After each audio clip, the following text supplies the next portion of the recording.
दुनिया तो मुकदा ही जावे, पत्थर इंसान बनदा ही जावे। मैं जानता हूँ कि जब तक तुम्हारा बाप जिंदा है मेरे मरने के चांसेस ज्यादा है, इसलिए मुझे उससे लड़ने के लिए उससे ज्यादा ताकतवर बनना पड़ेगा। बेटी को इस्तेमाल करना छोड़ दो, मैं उससे मोहब्बत करता हूँ।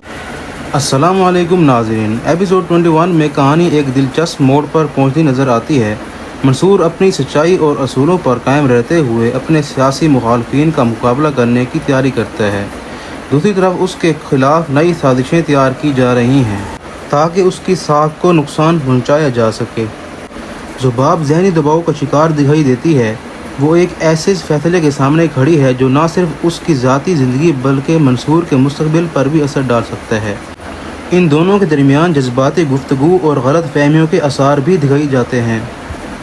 इधर दादा साहब खामोशी से हालात पर नज़र रखे हुए हैं। उनके कुछ फैसले और रवैये ये इशारा देते हैं कि वो आने वाले वाक़यात में अहम किरदार अदा करेंगे और मुमकिन है कि वो किसी बड़े राज या मंसूबे से वाकिफ़ हैं।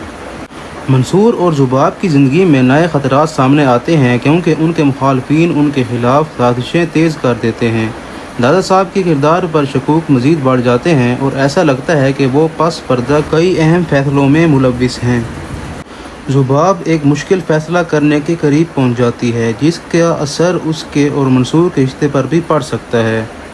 इस एपिसोड में सियासी कशीदगी में इजाफा होता है और आने वाली किस्त में बड़े इंकशाफात और टकराव की झलक दिखाई जाती है और ये भी दिखाया जाता है कि मंसूर के मुखालफिन उसके ख़िलाफ़ नए सबूत और इल्ज़ामात सामने लाने की कोशिश कर रहे हैं, जबकि मंसूर के साथी उसका हौसला बढ़ाते हैं और उसके साथ हर मुश्किल में खड़ा रहने का फ़ैसला करते हैं।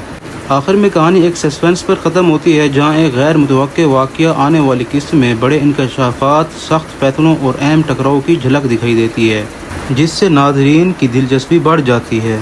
तो दोस्तों, ये थी अहम इंफॉर्मेशन जो हमने आपको शेयर कर दी है और इसके साथ ही हमारे चैनल को सब्सक्राइब करना ना भूलें ताकि हमारी हर आने वाली नई वीडियो आप तक पहुँच सके। मिलते हैं नई वीडियो में, तब तक के लिए अल्लाह हाफिज़।